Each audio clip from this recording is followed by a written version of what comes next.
Hello everyone, I'm Sarah and welcome back to my channel.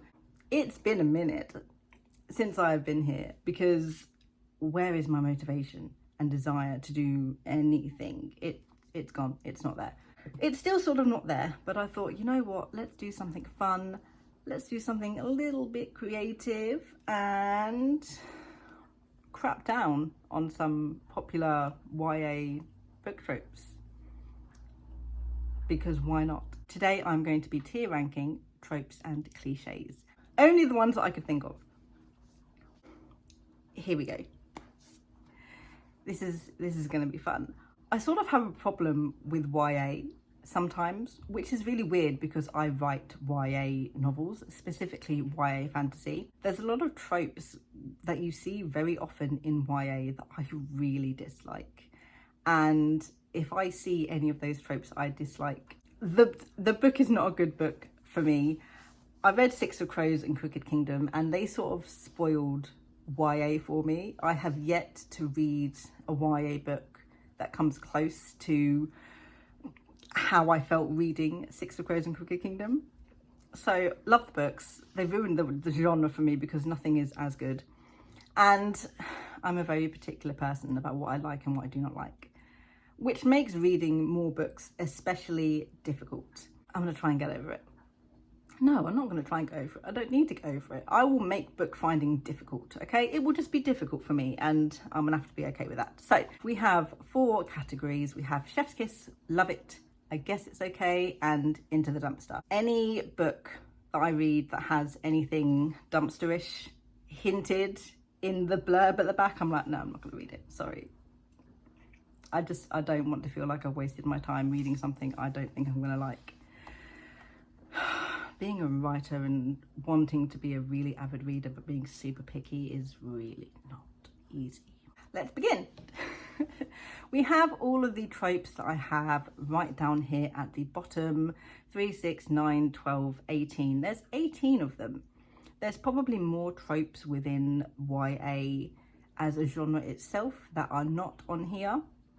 Again, these are most of the ones I could think of that I see or hear about very, very often in YA. They're sort of staples. Has that changed in recent years? Couldn't tell you. But these are the ones. And we're going to start with Once There Were Dragons. It's very prevalent, I feel, in high fantasies rather than more of your urban modern fantasies.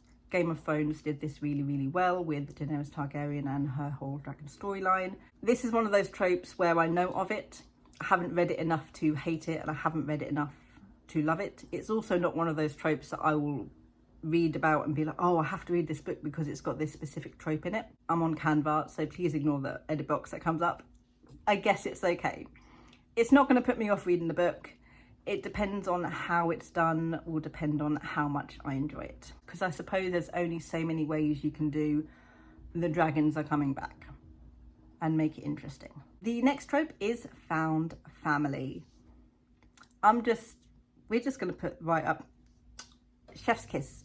Found family, I absolutely adore found family. I love a ragtag misfit group of people who have been alone and they are shoved together and have to work together and they dislike each other and then soon they become just the family that they have never known. Love, love, love, love it. I have found family basically in all of the stories that I write. There is always some sort of groups come together and they will do anything for each other by the end of the story. It's one of those things that I really love where family is not chosen by blood. It's just one of those, it's just one of those beliefs I have in general as well. Family is not just the people you were born with. It's not the people whose blood you share. It is the people that you choose to be your family who are, you know, the ones who love you and care for you and all of that. It's finding your place when you didn't have a place to begin with. And I just love it. I love it so much. I love watching grumpy, sarcastic, pessimistic characters who are only thinking about themselves come together and realize that, crap, I like this person, what the hell? And then I love it. Anything found family, I am there. depending on any of the other tropes that happen to be in it, actually. Next, we have the love triangle. Look, I don't think people know what a love triangle is. A love triangle, it involves three people. A loves B, but B loves C, but B loves A. And that forms the triangle, right? That is a love triangle. A love triangle is not two guys fighting over one girl who can't decide between the two. That is not a love triangle. That is a line, I suppose. It's a line. It's a line. That's a love line. It's not a love triangle. It really bugs me when people call it a love triangle. And love triangles in general really, really bug me. I'm going to use a really terrible example for this. Hunger Games. And yes, I 100% fully understand that Katniss, Gale and Peter was not supposed to be a love triangle. That was not the point. I despise that it ended up being marketed as a love triangle. Are you Team Peter or Team Gale?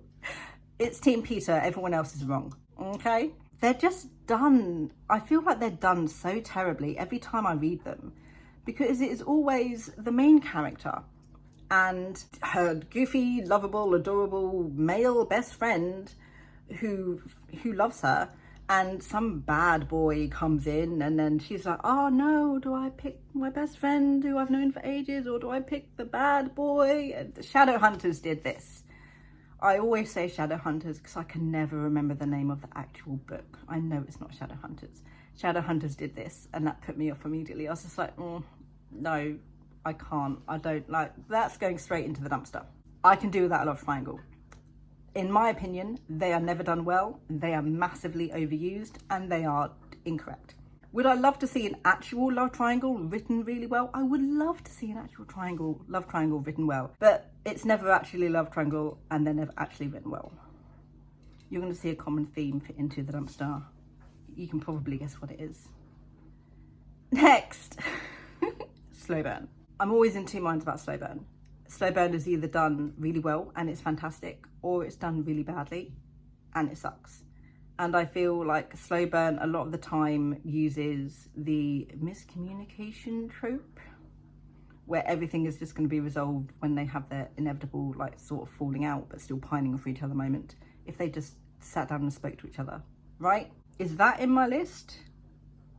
It's not. But if it was in my list, that would also be Into the Dumpster, because I despise that as well. Slow burn is when you have two characters who are so clearly love each other and care about each other, and neither of them are confident enough to step over the line from friendship into something more. And usually it's either because they are sort of meant to be enemies or rivals, or they are grumpy and don't want to appear weak, or they are best friends and they don't want to run the risk of losing the other person's friendship. And then it continues and then obviously the tension is there. You're sitting there reading it like, oh my God, are they going to do it now? Oh my God. And it's so frustrating. But if it's written well, it's so good. Arcane.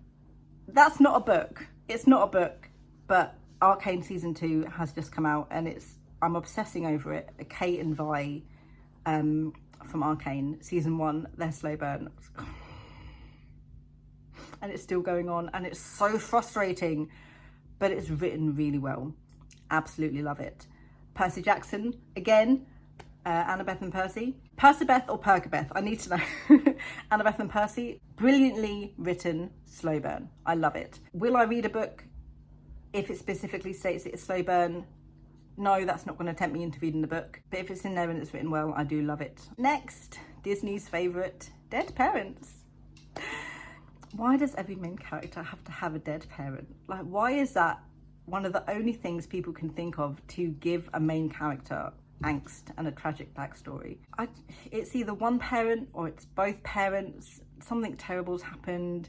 Maybe it relates to the plot, maybe it doesn't. And it always, not always, most of the time, it feels like a way to just have the parents out of the picture so they do not need to become involved, because it's either writing dead parents or writing parents who don't give a crap about whatever the main character's getting up to and being bad parents. I don't ever really see, and prove me wrong on any of this I'm saying, if you have any fantastic book recommendations for me, please give them to me. They never have a balance of the parents are alive and worried about their child, but are still letting them do what they're doing. There's never a balance between those. It is always one or the other. And it's so overdone. I really dislike it. I really hate it. Because most of the time there's not an actual reason for the parents to be dead, except, again, to keep them out the picture. To not have to worry about what they're thinking or what they're doing or why they're not reacting to everything that's going on. Is it going to put me off reading the book? No. I guess it's okay. Again, there needs to be a reason for it, rather than just they're just dead, whatever. The next trope is not like other girls. We all know this trope very well. As an elder millennial who is stuck in the past, refuses to age up over the age of 30 with the mind of a 25-year-old, thank you ADHD. This was the big one. This was everywhere. Is it everywhere so much now? No, I feel like we've all sort of banded together to write realistic female characters, but not like other girls. Obviously plays into the feminine girly stereotype, and your main character was not like those other girls. No, she was not into girly things or pink or makeup or dresses. She liked to be active and, you know, do the stuff that boys liked to do. And it's like, okay, like, girls do that all the time. That's not something special. That's not an important aspect for your main character to have. Why are we doing it? I feel, yeah, it's definitely eased off now, I feel. But then you do get sort of not like other girls, as in there's something different about them compared to everybody else. And again, if that's done correctly, it's fine. But specifically not like other girls, again, just go straight into the dumpster. We like realism. We do not like them being important because they are not like everyone else around them. Because the stereotypes will always be there if it is done that way, and that's just stupid. The Chosen One!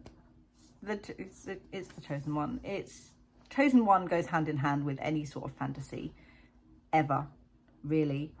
Right? Harry Potter's done it, Percy Jackson's done it. I'm not going to sit here and name anything else about the Chosen One. We have it there, always sort of involved in a prophecy, and they are the only person with the ability to stop the evil. I've used the Chosen One trope myself, slightly with a twist, but still technically I have. Is it an overdone trope? Yes, it is an overdone trope. Do I hate the trope? No, I don't hate the trope. Yeah, I guess it's okay. I will read it. I might enjoy it. Next is soulmates. Soulmates with this is the only person in the world meant for you. They are your other half. They are, it's, you know what, a lot of romance tropes I don't actually have a lot of experience with anyway, because I avidly hate romance. Because personally for me, I don't ever feel romance is written well. Most likely because I read a lot of YA, and the romance in YA typically is not written well. That, and I'm just not a very emotional romantic person to start with, and sometimes too much romance is like, oh, yeah, I don't like. But the thought that there is only one other person for you out there, and you need to spend your life searching for this one other person, sort of as a concept, is like, don't quite like that as a concept. Because with however many billion people in the world, you're telling me you're actually physically going to go and find your soulmate? Are you really?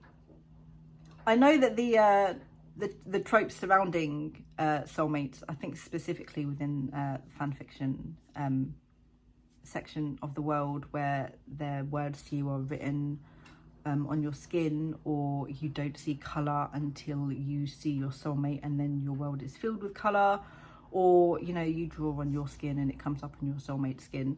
They're cute to read. Focusing on that as an actual book, I don't think I would like. So I guess it's okay. That's not there we go. I guess it's okay.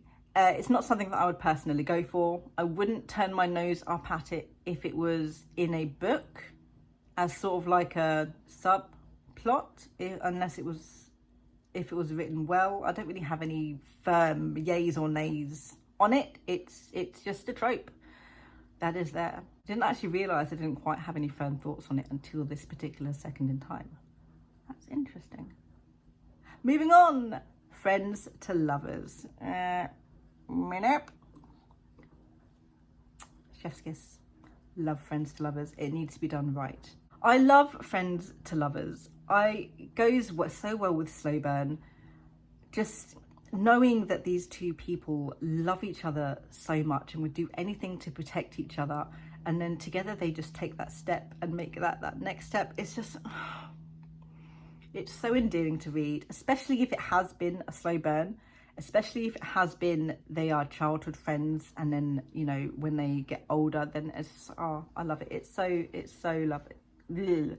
I'm just gonna, can I use words instead of gushing about it, actually? Friends to lovers is one of the more realistic tropes that you see in YA, because friends to lovers is something, again, like fan family, that actually happens. You have real life examples that are, you can fully believe that you could be in this situation. I just love it when sort of the trope sort of can mesh with real life. It makes sort of the whole story feel a little bit more realistic, especially if you are surrounding it with things like magic and dragons and all of this, that and the other.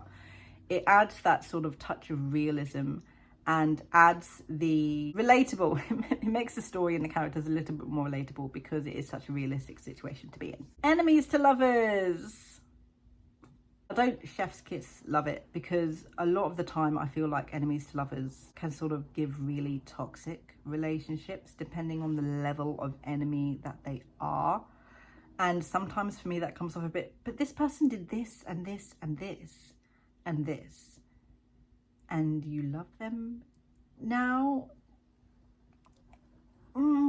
Not as believable as something like rivals to lovers, which is not on my list, but I sort of see rivals to lovers and enemies to lovers as sort of the same thing, where you just dislike the person and then you're forced to work with them and then you grow to like them and then love them. Like, that's a very, very realistic thing.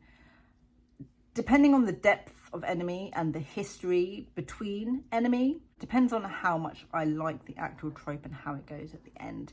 If they're, you know, from two kingdoms who despise each other and, you know, their countries have been at war and they're enemies in that respect, and then they go to lovers, that's fine. That's acceptable for me. If this is an enemy who has kidnapped and tortured you and murdered your entire family, and then you're forced to work together against someone else, and then it's love, and it's just like, why? But what, they've done so many evil things. Like, why would you do that? Right? Technically that is sort of Six of Crows as well, actually, when I think about it. But again, that was written well, so it depends on how it's written and the context. Again, see how super picky I am with tropes. It's so annoying. Dystopia, I guess it's okay. Dystopia, again, and I'm speaking again with my millennial youth, was just everywhere. Everything was dystopia. Thank you, Hunger Games, for that so much. The market was over flooded. Everything was dystopia, and it was just very, very quickly got boring because dystopia only ever went the one way. There was a government and they sectioned off the people into, for various reasons. One character didn't fit in their little boxes and caused an uproar and overthrew the government. It's a tired trope. And I don't know how popular it is now. I don't know if there still is dystopia books going around. In that sense, I guess it's an okay trope.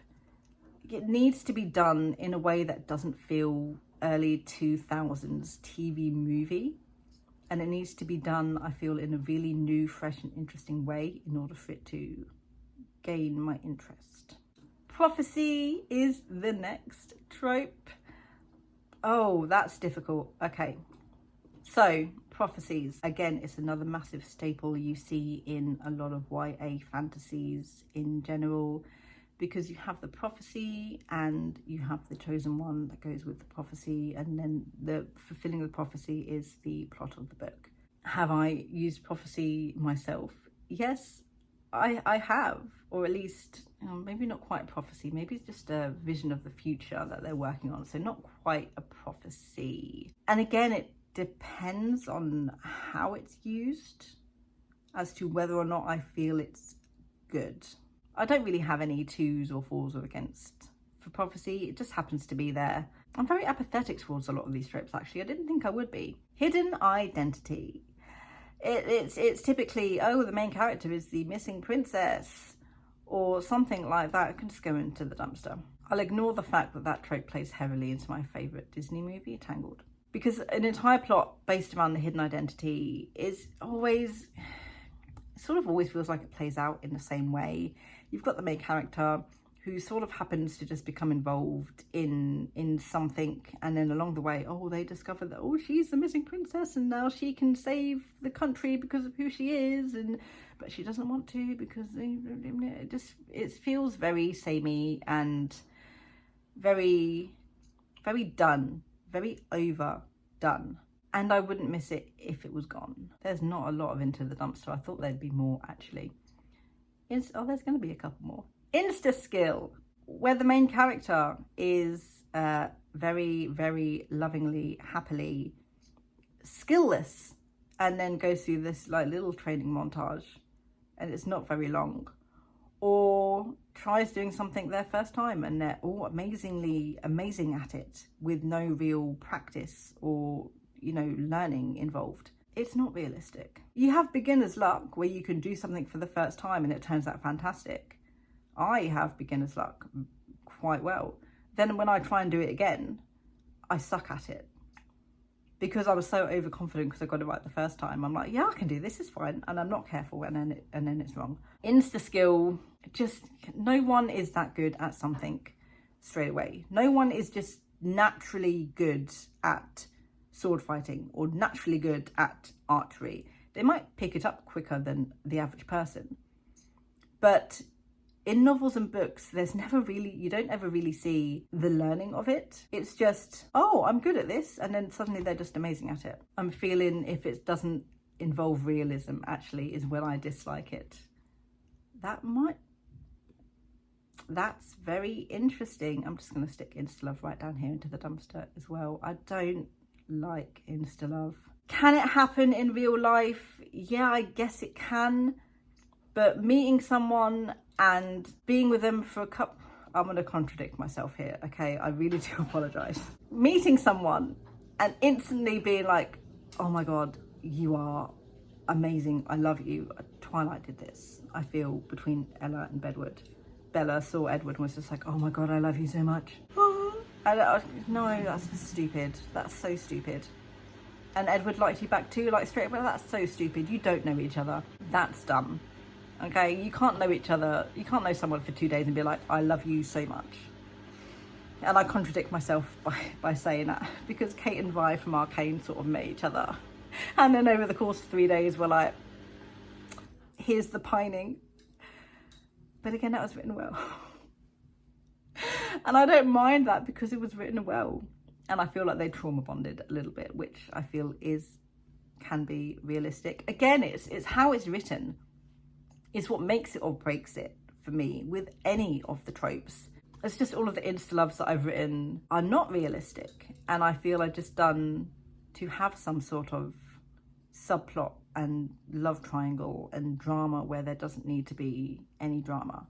It always feels like they're sort of ticking a box because this is what people who read YA like, without just writing what seems natural for the characters and the plot itself. I am too picky with books. This sort of went how I felt it went, actually. That's my tier ranking for tropes and cliches that I could think of for YA books. It does make sense. I don't feel like I read enough to really have really firm opinions on most of these, because it's only from what I know from other places. I know how overtired and done some of them are. But because I haven't read super amount of books, they're fine. If I read more, maybe they would go higher or lower, especially for the I guess it's okay section. I also like how I've realised that the tropes I like always have a certain level of realism to them and relatability. and that is why I prefer them over the ones that for me do not seem realistic or natural. And that is a very interesting thing to discover, actually. What is this going to do for me moving forward? I have absolutely no idea. This was just fun to rant about a few tropes that I really dislike and gush about the ones that I do. Based on my tier ranking, if you have any recommendations for YA fantasy books, please have at it, let me know. I do need to read more books. I need to read more books. Let me know in the comments below where you would put these tropes in the tier ranking, and I will see you next time. Bye guys.